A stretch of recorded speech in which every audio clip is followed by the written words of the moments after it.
Newborn dies in hospital, but mom keeps her for 16 days. Charlotte and Attila come from the village of New Earswick, near York in England. She works as a pain technician while he's an engineer. However, perhaps the role that each of them desired most in the world was that of a parent. So Charlotte and Attila began trying for a baby not long after their 2015 wedding. For an entire year, though, they had no luck conceiving. But then Charlotte got the best early 21st birthday present in April 2016 when she discovered that she was finally expecting. And as far as Charlotte could tell, her pregnancy got off to a normal start. At the 20-week scan, however, the couple was dealt a devastating blow, for it was then that doctors discovered that their little girl's brain was significantly underdeveloped and that she also had a hypoplastic aorta, a heart defect that affects blood flow. Further tests reveal that Charlotte and Attila's unborn baby had unbalanced chromosome translocation. This genetic condition causes 2 chromosomes to switch, leading to missing and extra genes. The severity of the condition depends entirely on which chromosomes are affected, given the uncertainty of their child's condition.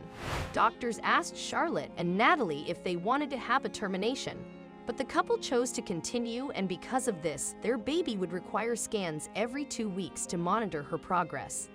At 37 weeks, doctors discovered that blood was beginning to not flow to Charlotte's placenta. As a result, Charlotte's medical team decided to deliver her daughter early via cesarean section at Leeds General Infirmary.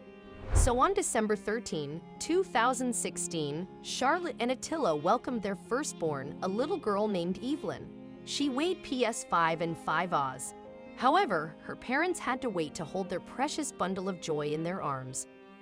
That's because doctors rushed little Evelyn to a ventilator as soon as she was born in 2017, Charlotte told York-based newspaper The Press. "We managed to get a picture when she was born, but she was taken straight away to the neonatal intensive care unit and ICU. We waited 7 hours to see her for the first time and waited 3 days for our first amazing cuddle." Subsequent scans revealed that on top of her underdeveloped brain, Evelyn had complications in her lungs and problems with her airways.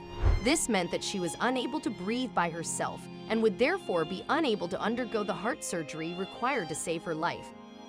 Unsurprisingly, this was a bitter pill for her devastated parents to swallow. In an interview obtained by the Daily Telegraph in 2017, Charlotte revealed after she was born, "The doctors told us we should think about moving her to a hospice, but I wasn't ready and I didn't want to believe what they were saying." As the days passed, however, Charlotte and Attila realized that the hospice was the best place for their little girl to die. "It was the hardest decision you could ever make as parents, but I knew keeping her at the hospital would just be selfish," Charlotte revealed after a 4-week battle. Evelyn passed away in January 2017 at the Martin House Hospice in Wetherby. Before her death, her mom and dad got to cuddle their little girl properly for the first time. Then just 1 hour later, the infant died in the mother's arms. But while their baby had passed, Charlotte and Attila didn't have to say goodbye just yet. Rather, they chose to stay at the hospice for a further 12 days while Evelyn's little body was kept cool with the help of a refrigerated cuddlekin. During these precious days, the grieving parents were able to cuddle their tot and take her for walks around the hospice garden. Later, Charlotte revealed that being able to spend time with their baby really helped emotionally. Charlotte explained, "I know it might not be the best option for everyone, but for us it was so important to be able to have that family time and just properly cuddle our little girl," she added. "I think having the time with her made such a difference, being able to do so many of the things you imagine, like taking her out in her pram." After their 12 days at the hospice, Charlotte and Attila brought Evelyn home for 4 days before her funeral. "I was really nervous about bringing her home because I didn't know if it would feel right. But it was so nice to have her there, and it wasn't just for us but for Evelyn. So she got to come home," Charlotte said.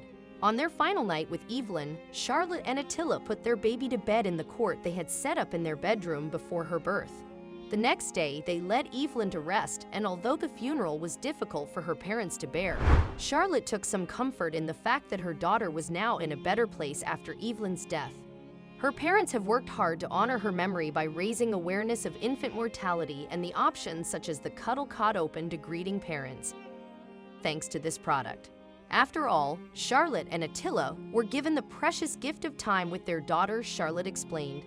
So many people have never heard of parents being able to spend that time with their babies, and other mothers reached out to me saying they think it would have helped. So I really want to raise awareness.